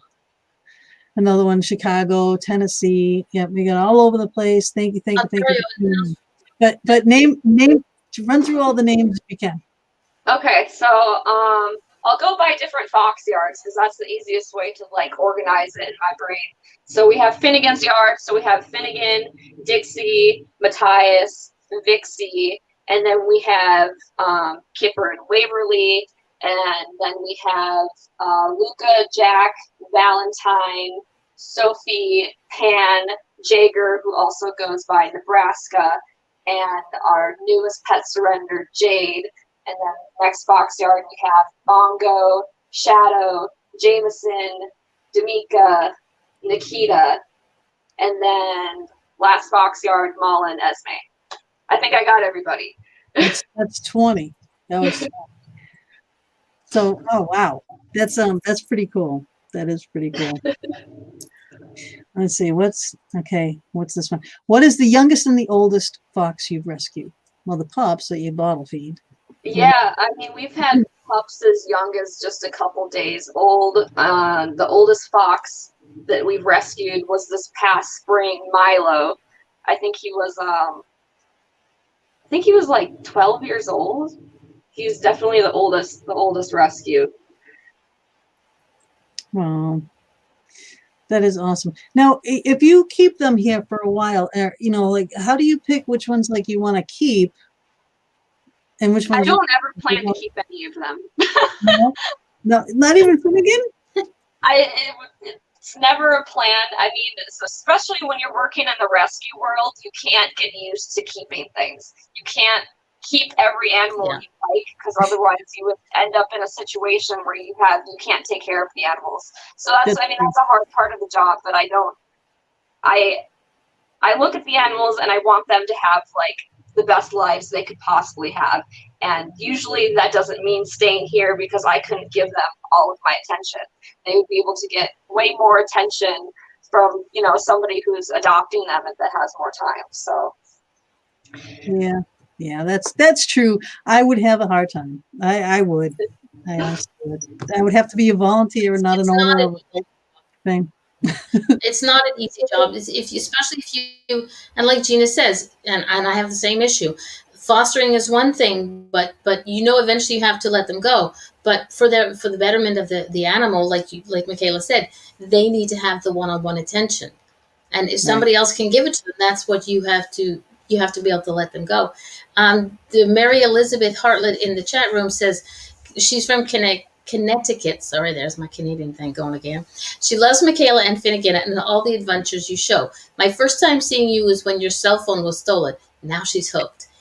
For everybody who gets to watch a Finnegan video of Michaela and Finnegan and Michaela and whomever she's videoing with, if you just take 5 seconds out of your time, maybe 5 minutes, depending if you're slow like certain people, on the technical part, go over to her website. Just drop a donation. Even $5 will help. $1 will help. I know everybody is tight for money these days, but just think, she's got to feed all these little munchkins. Yeah. She needs help, and she needs help. And Rihanna again says, we said this before, but if you're just joining and you didn't hear it before, we can't accept new volunteers at this time due to COVID, but you can put in a volunteer form at saveafox.org. So it can be on when all this COVID stuff gets lifted, and you still want to try to do that, you know, it could already be done. It can already be on a file. So, you know, go ahead, fill out the form, even though they can't take you right now, you know. There's no harm in filling out the form and just being, you know, in there. But what you can do right now is donate. And it doesn't have to be huge amounts of money. It can be a smaller amount of money. But the more people you get to donate a smaller amount of money, it adds up. And you can feed a fox or her mink or her snakes or whatever else she has in the house, the cats, you know, all this other stuff. And there are, I mean, you know, this is one organization. They're trying to open up another one. You know, so this Fox Corporation, they're trying to open up a new one in Florida, which is really difficult during COVID. So, you know, the more help that they can get, the more funding that they can get, the more that can be realized in the near future, because it is really needed. Because a lot of people do. They get these foxes and they just don't know what to do with them. And, you know, you can't let them go in the wild. They will not live. You know, a captive born fox will not live out in the wild. So you can't do that. So you have to bring them to a place like this. And, you know, and then she'll find it a proper home. But in the meantime, you got to pay the vet bills and you got to pay food and you got to, you know, you got to take care of all these animals and then spade and neuter and whatnot, you know, if they're not done. And like she's taking care of because this is her full-time job. Yeah. Well, it is a full-time thing, you know. Gosh, yeah. Do you have? Some people might think that she has other ways of working. So this is a full-time thing. Up in the morning, I'm sure you even sleep and dream foxes. Yeah. Yep. Do you have a social life? Do you get to go out, you know, with your? I don't want a social life. Not now. The foxes have my social media is enough social life for me. Right. Yeah. So I mean, but you do have a boyfriend. Does he help you there? Yeah. I get him to do lots of chores. It's nice. Well, that's good. Hey, you want to see? Come do some chores. You know, here's what I love, Stevie. Thank you very much. Imagine if everybody watching right now went and gave $5. That's all it takes. Because we got a minimum of, oh gosh, we had over 130 something people. So I mean, that's, you know, $5. It's better than a kick in the pants. Mm-hmm. Mm-hmm. No, Crystal. Up in Canada, we can't volunteer. Not yet. Yeah, but that's the thing, you know. Like I said too. And if you even watch this later, because a lot of people don't watch while the show is on, they watch after. And again, it's just go to Saveafox. See the little thing down there in the corner there, the Saveafox. You know, that is the logo. And make sure it's Saveafox Corporation. You know, too, because there's a couple other ones too, and you want to make sure you're getting it. Well, they're all going to, you know, foxes, but I mean, I want to make sure you're getting it to the right one. What are you looking at? My cat. Sorry, hold on. The cat is jump down. jump down like those foxes Okay. did. I like I Lance's had to thing. put them out. It would be great for me. I have no sense of smell. Worry about the foxy smell. Yep. What is this one? Foxes are better than people anyway. Who needs a social life? That's true. The fox that really got me to love foxes would be Batty. Love that fox. What does this mean? The Batty. fox that Oh, really that's the fox that we had. was Batty. Love that fox. Missed that little guy. Oh, okay. Yeah, I got it. I read it wrong. It was my speech. I'm sorry. And Christelle bought 2 children's books. Yay! Oh, good. Thank you all so much who donate and purchase things from our shop. The foxes and I really appreciate that. All this whole Saveafox team really appreciates that. So, how many do you have on your Somebody Saveafox just right now? asked. So good. How many do you have on your Saveafox team right now? we have let me see. So some are employees and some are like contractors for Saveafox, but we have like a total of like 6. Oh, good. Now, what's going on? How is the Florida thing being set up, and who are you dealing with down there? So right now there's just, it's a slow process because we got to get like permits to put buildings up and permits to take old buildings down, and getting these permits like approved takes weeks because COVID. So we're just in the beginning Where in Florida? About like 40 minutes west of Orlando. Oh, way down. Because I got some friends in Florida, so maybe I can get them to go do some help. Florida's Get pretty people big. to get things.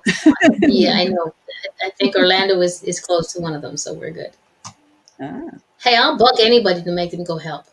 Whether it's, like I said, helping you get permits done or helping you get donations out. Yep.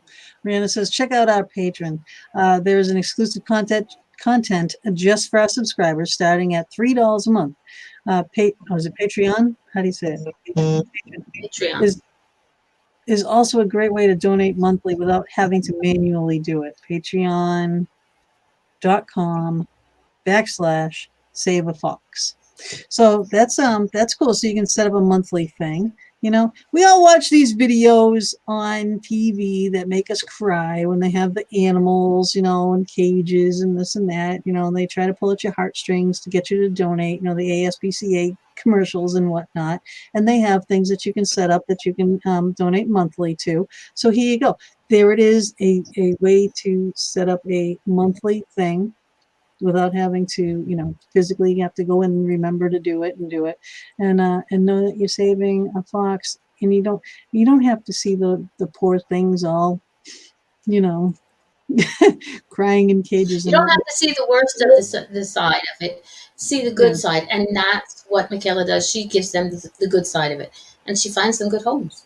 Because I doubt very much that any of the foxes that you've given home have found homes from you have gone into a not so good home. And I'm going to put that as nice as I can.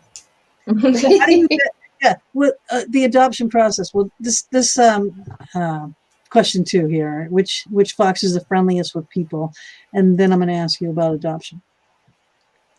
I feel like Mala and Esme are the friendliest to like most people. Finnegan is very people particular, so he doesn't like most people. You need to like establish a relationship and like see him multiple times for him to like you. But Mala and Esme are definitely the most like people social in general.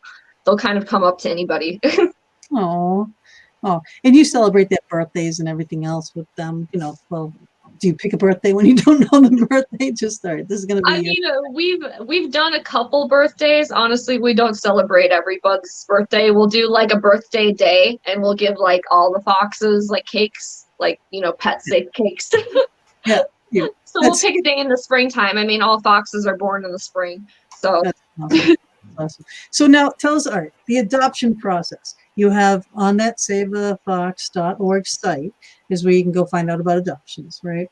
Now Yep. you have paperwork to fill out and Yep, so the adoption process, I mean, like the basic things before even looking at the application is you want to make sure that a fox is legal in your state. You want to make sure that a fox is legal in your county. You want to make sure that a fox is the right animal for you. So you either had prior experience or something that, you know, led you to even being interested in foxes. And then we have like kind of a quiz on the application too to make sure people have done their research, and you have to have a vet that can see and treat the fox listed as well. And we also require a outdoor enclosure to be built for the fox.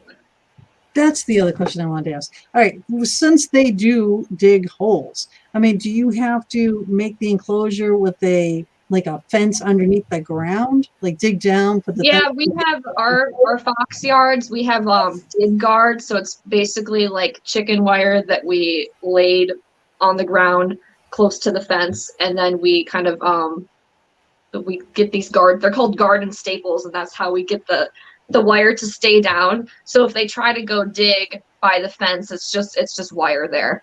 So then they go dig somewhere else. Yeah, good.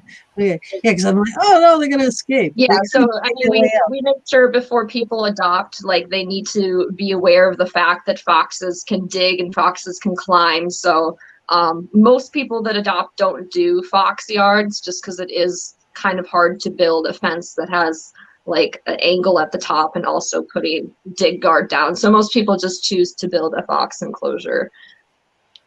Yeah, with a solid floor. Yeah. But Darren wants to know if New like Jersey to. can have foxes. I have no idea if New Jersey can have foxes. I'm sure there's areas, because there's areas that aren't so rural. I'm sure you can. Taryn also says, God bless. Wait a minute. God bless people like you that do things like this to protect the innocent that can't protect themselves. Yeah, that was awesome. I don't know which one you put up there. Okay, that's this one. Explain why gray foxes are not considered true foxes. I'm not That's from completely Anita sure. I mean, the way they have animals organized in their, family groups, they're constantly even changing and updating. Like, for example, the skunk used to be in the mustelid family, and just like 5 or 6 years ago, they took it out of that family and put it in its own family group. So things are always changing, and we're always learning new things about, species and the creatures that we live on this earth with. And gray foxes definitely are way different, though, than the red foxes and the Arctic foxes. I kind of call them just like, they're like creatures. They really aren't like foxes to me, just because their behaviors are very different. But I guess I don't know like the scientific term as to why they don't consider them true Yeah, foxes. and I just put it into the chat room. Yeah. Yep. That is a very scientific perfect. question needing a very scientific answer. Best I can summarize is that they belong to a genus called genus other than a vulpe. Vulpes. How do you say it? Vulpes. All true foxes are vulpes. Gray foxes are Eurasian. Essentially, what this means is that gray foxes are vastly biologically different from true foxes like fennec, Arctic, and red foxes. Thank you for that, Rihanna. She's great. Thank you. She should have come on and joined. She's been with Saveafox from the beginning, so she's the best. I love her. No one has asked this yet. All right, Taryn says, has anyone asked, what does the fox say yet? And she's laughing and she's kidding and she couldn't resist. But a couple more things I want to throw out there about the gray fox species, just because the fact they are so different, like, and some of the things that make them super different. The gray foxes tend to gravitate towards cats from a young age, while the red fox species will gravitate towards like canines and dogs. So, and they also climb trees. The gray foxes is the only fox species that can climb a tree like vertically, like they have retractable claws. So awesome. they seem to be a lot more cat. That's awesome. Thank you.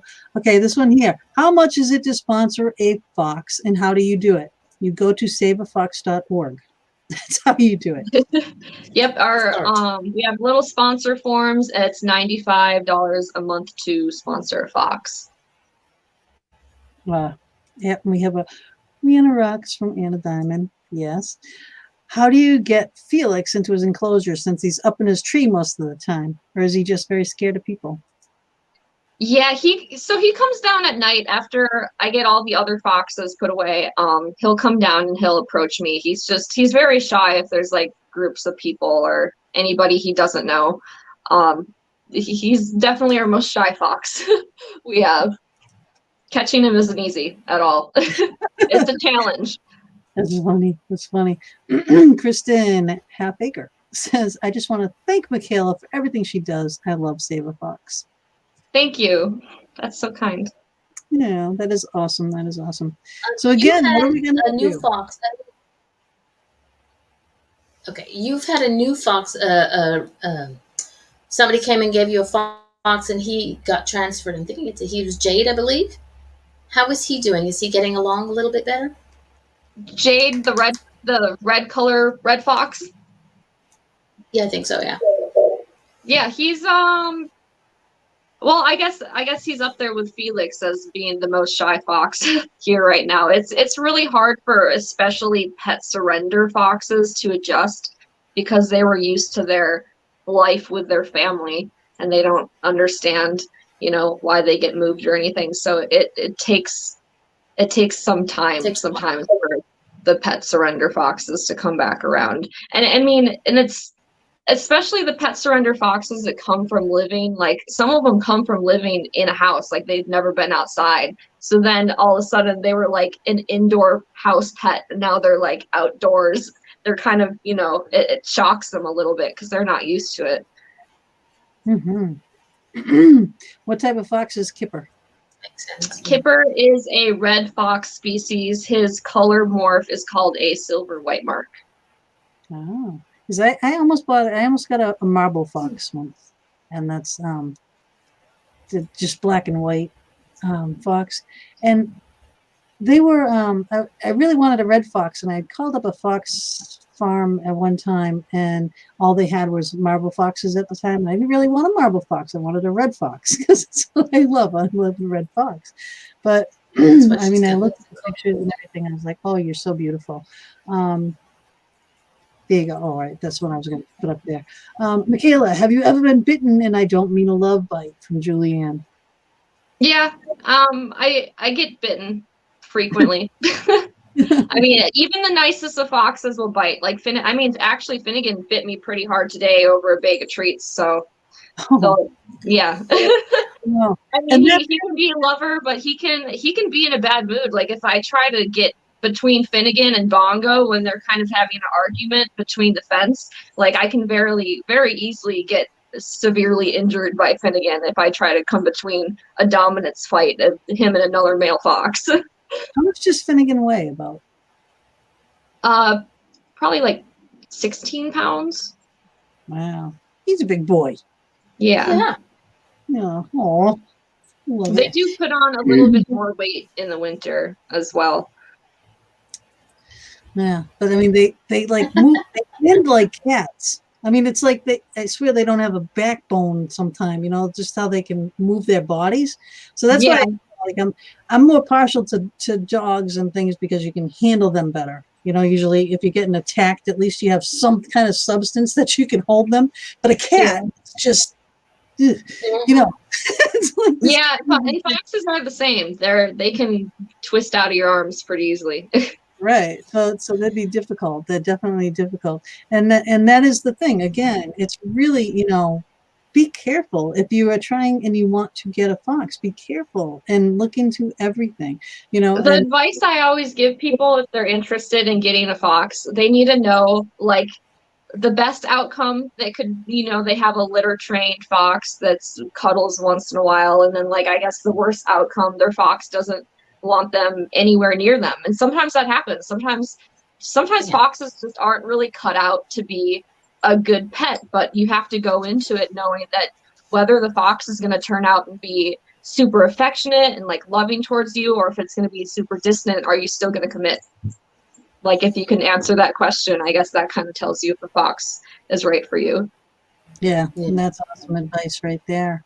What do we have with time? How are we doing? Kim Oh, Hill has said twice, I don't know who's cuter, the foxes or the caretaker. I'm sure she likes that one. Oh, There you thanks. go. I know. I'm right with you. I understand because I love Michaela too. We And finally got Christopher Robin. a test today, and I was just like, Yeah. Christopher Robin, shouldn't you be asking about Winnie the Pooh? Sorry, I had to go there. What we all want to know is will Finnegan make it participate in this live tonight? I think Finnegan's taking a rest. It's a little late. Yeah, none of the foxes are in the house right now, so we won't be seeing any of them, unfortunately. I don't know. And she did make a video for There'll us. probably be a new live video. Oh. I tried to get it on here. Maybe when the actual show, the radio show part ends, I might try to do a little screen share again and see if I can get it to work again. I'm not sure. It just wasn't working. But she made a very cute video for us. And one way or the other, I will put it. It will be on our YouTube channel and it will be on my Facebook page. So you will see the video. And it was a video that she made especially for the Fox Den. And again, thank you so much for doing that. Yeah, of course. Thank you. And it's so cute. And about the treats. Just it's all about the treats. Uh-huh. Do you do follow-up on foxes that you have found homes for? From Anna Diamond. Thank you, darling. Yeah, we do. We do stay in pretty close contact with most of our adopters, and most of the adopters are fine with that too, so it works out really well. And typically I'll actually be the person that's bringing the fox to the new home, especially if it's a fox that's been here for a while. I like to see, I like to personally bring them. I don't blame you. I would too. I'd go there first, inspect the enclosure, show me the food, show me this, show me that. Oh yeah, we get lots of pictures sent to us before we get the new adopters approved, I guess. Right. Yeah, of course, because these are like your babies going out there. Yeah, they are. What is this one? This is a long one. I know that people could make tours of Saveafox before the COVID thing happened. I'd like to know what a visit to Saveafox is like, and can people pet the foxes on tours? Sorry for my English. Hope you understand my question. And there's nothing wrong with your English. That's perfectly fine. Yep. Just don't ask us to say your name. You typically the foxes don't let people they've never met pet them. So you'll be able to like interact with the foxes and like feed them treats and everything, but they're pretty when people reach out for them, a lot of times they do the kind of like whoop. like you get this close. They let you get like this close to them, but yeah. But it's like any other canine species. If you meet an animal that you don't know, you can't go grab them and pet them. You have to allow them to come to you to be petted. So that would be the same type of thing. The foxes typically like kids the most. So maybe the kids can pet them, but the parents can't. Oh, that's pretty cool. That's a good thing to know. Here's a clue as to becoming a Patreon a member. Stevie wants to know, are we going to get a special Christmas Finnegan for Friday on Patreon? You get Finnegan special views on yes, I do. As a I Patreon. do plan on doing a special. I try to do a Finnegan Fox video every Friday for Patreon, so that's like one of the things, the exclusive things that Patreon subscribers get is that Finnegan Fox Friday video, and I do plan on doing a Christmas one with him. So love it. Yeah, you got to say it. You got to do it. I love the way she says it. Finnegan Fox. Fox. We had that question already. If the foxes are happier in the winter when it's cold, and some of them are. It depends on the foxes. The red foxes and the Arctic foxes. I love Saveafox. We all love Saveafox. How is Dixie? How's Dixie do this time of year? She's good. I mean, she's not. You can't see her in a lot of videos because Finnegan and Vixie are like mates, and then when I'm doing videos and Finnegan and Vixie are there, Vixie doesn't let Dixie come into the video. So that's like basically the reason why she isn't seen in a lot of videos, especially this time of year. She's more moody, and Vixie kind of stands her ground and she's like, hey, don't come near me. And Vixie is definitely the dominant one, and Dixie's very, very submissive. So she'll just run away. Oh, that is so cute. One of the things. Sorry, go ahead. Go ahead, Mom. One of the videos I saw, you had to put all the red foxes away until the I think it was an Arctic fox. One of the other foxes come out and play on her or his own. I didn't remember if it was a boy or a girl. Yeah, we have that. That's the case with a lot of our foxes. We have like rotation days because not all the foxes can be in the fox yard at the same time for certain ones of our fox yards that have like lots of foxes. So we have to rotate who comes out and plays with each other. Cool. All right, this is a good question. Yeah, from Brian. I'm not going to try the last name. Good question. Does the fur farm make you pay for the unwanted foxes and who would otherwise perish? No. No, they're rescues. Excuse me, I'm losing my voice. I love how she calls Finnegan Fox and a good boy. It's the best. He likes that too. Finneru just being like, I know. Just I know. I love the sounds and everything. Now, all right, on another note, all right, when people are in their own yards and they see the foxes come up and they may be feeding them like I was, and then all of a sudden they're wounded. What would you suggest? Because I know people want to grab the blanket, grab the thing, take them off to their vets, whatever. But what would you suggest? Would you suggest to do something like that? Or would you suggest to maybe call an animal? Foxes and wildlife heal extraordinarily fast. Their bones, I mean, it's way different from like our domesticated dogs and cats.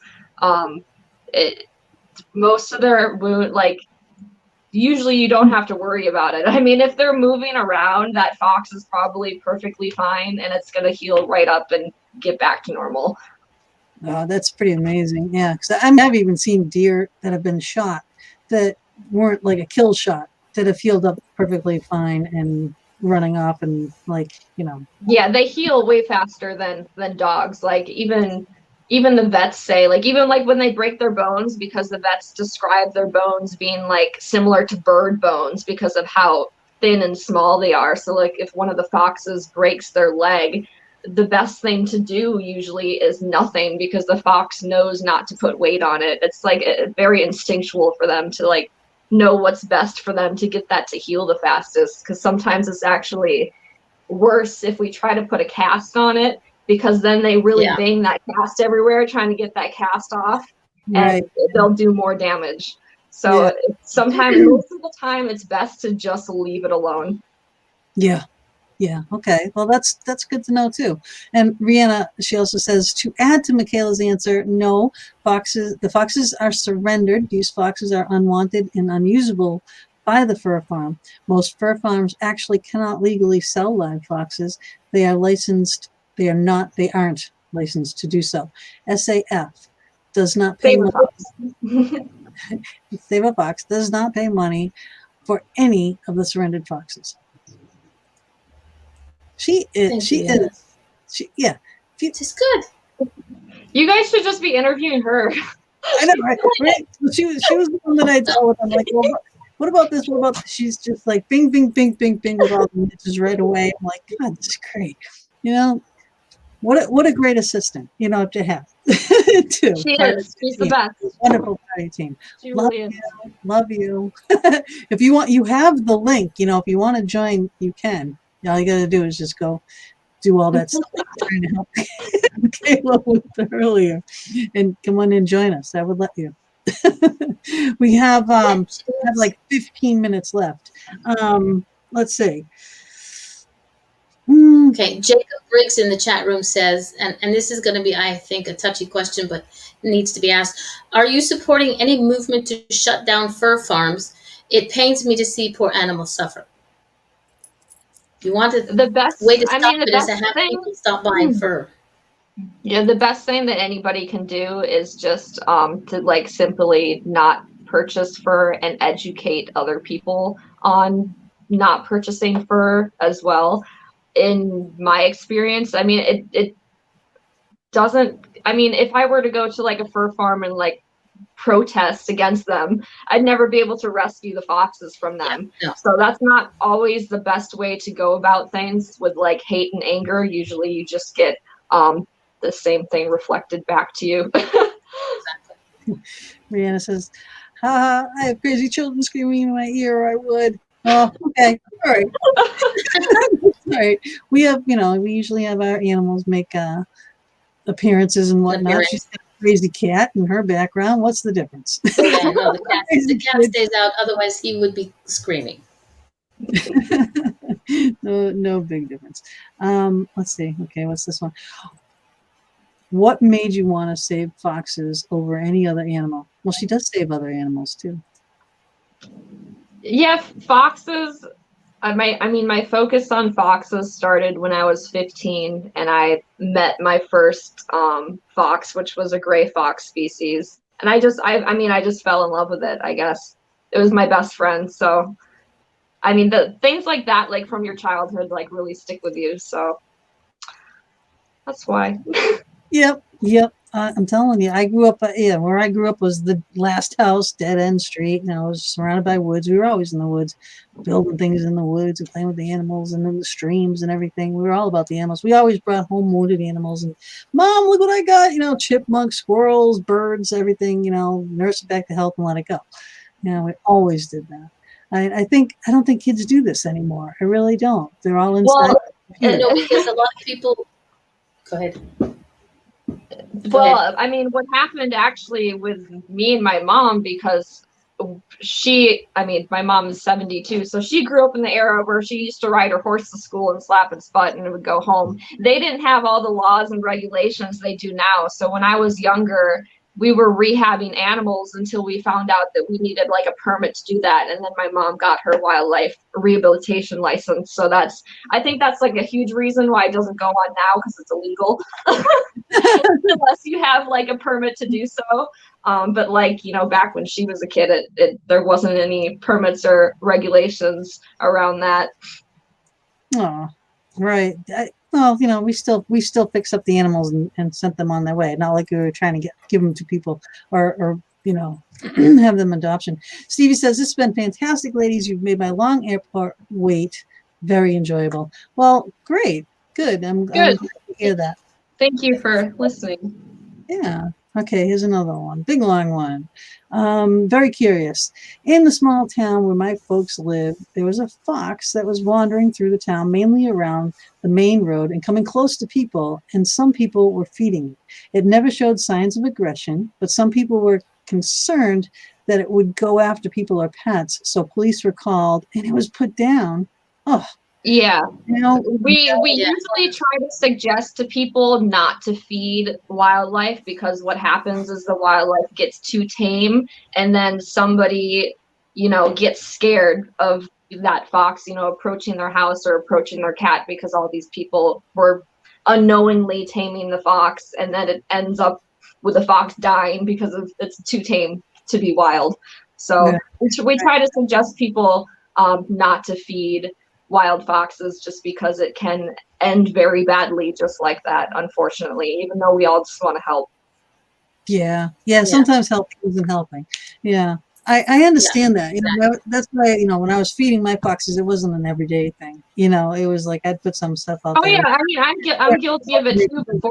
Before I was aware that it was causing harm, when I was a kid, I was feeding all sorts of wildlife. So it takes learning, And foxes get a bad rep too, because they always, like the stereotypical things like they do with humans, they do with foxes, and they go, oh, the fox is going to kill your chickens. Well, the fox would be more after the eggs than the chickens, right? So it's like they're not going to really go in and kill your chickens. But I mean, they will.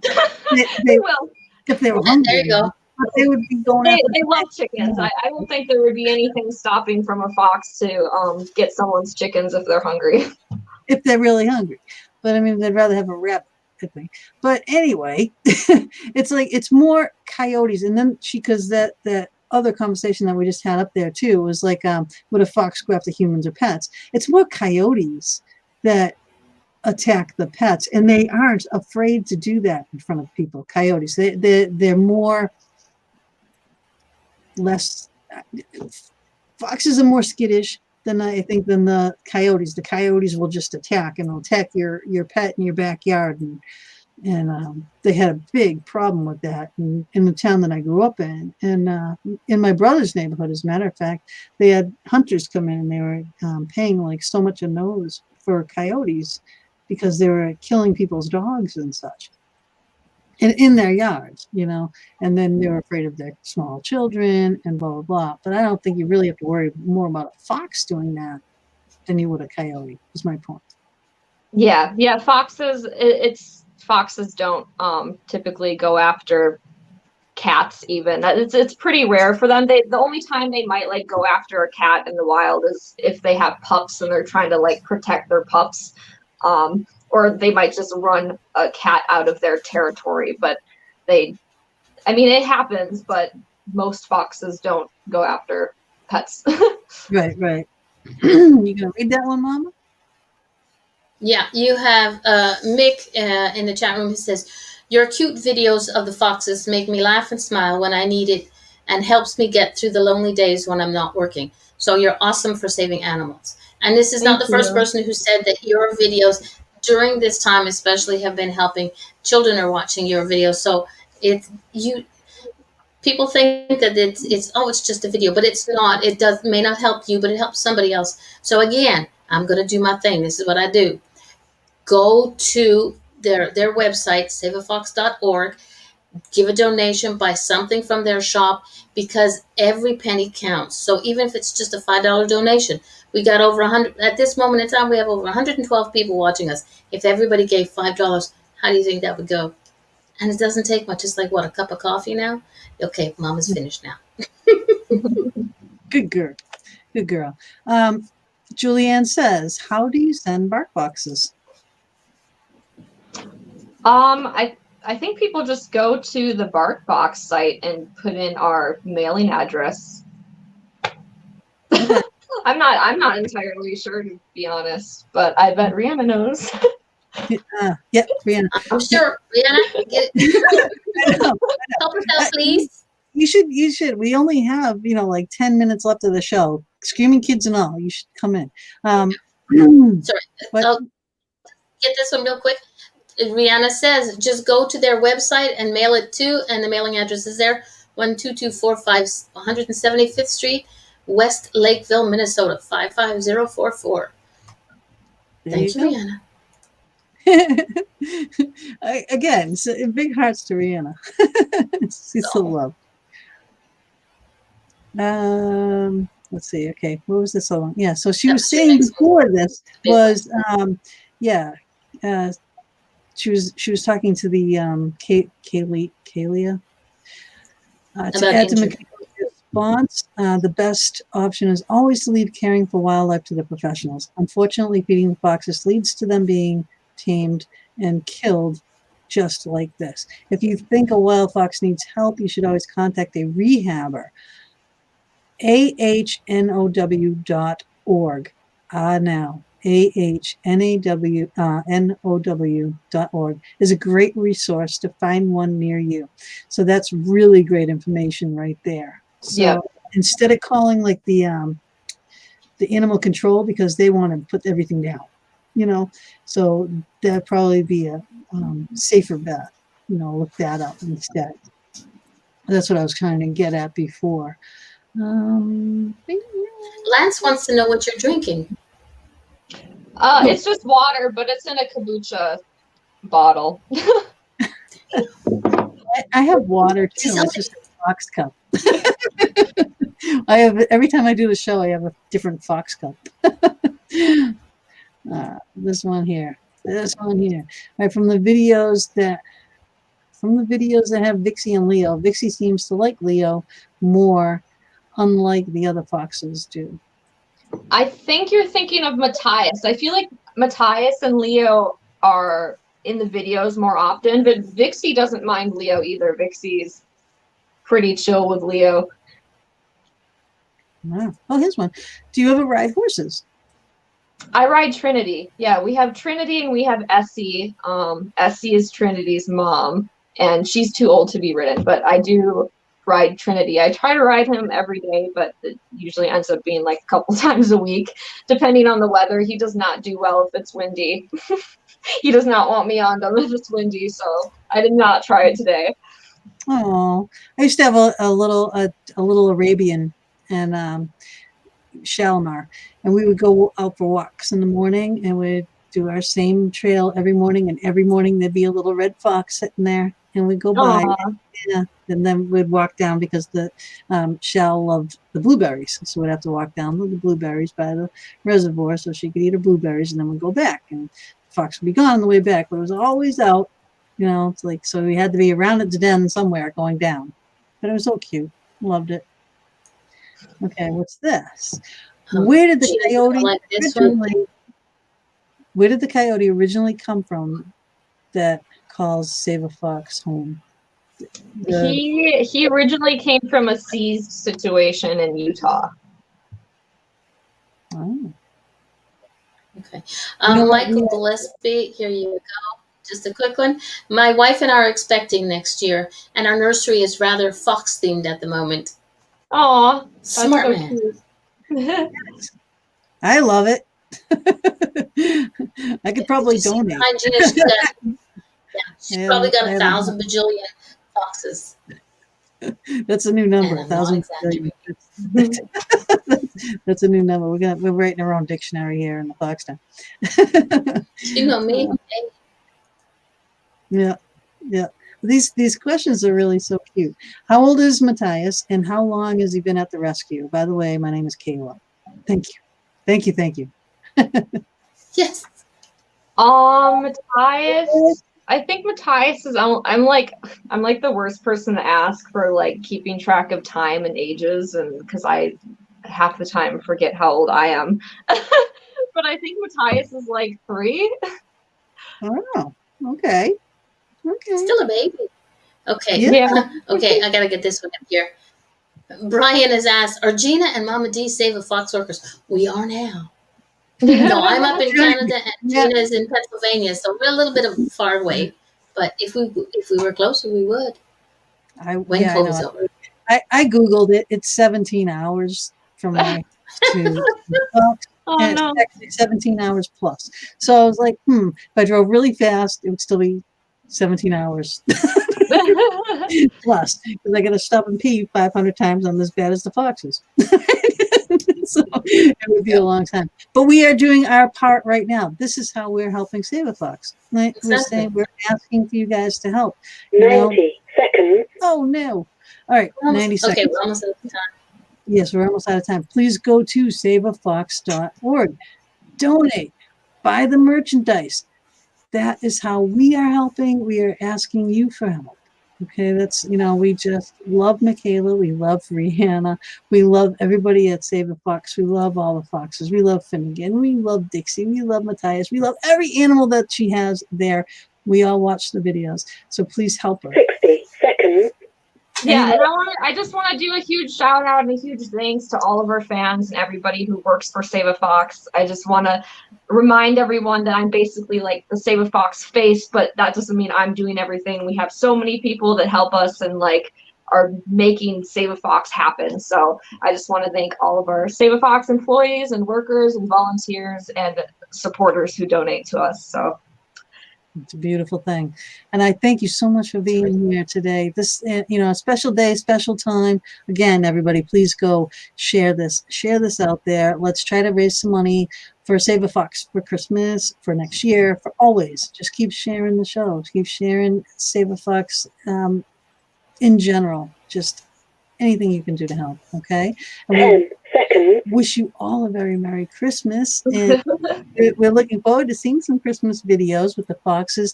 And thank you again, Michaela, for being with us. I'm sorry about the technical difficulties. We will get that video out. It will be seen. You will see it. So everyone, buona notte, buona Natale. I love you very much. Mwah. Bye, everyone. All right, ciao for now.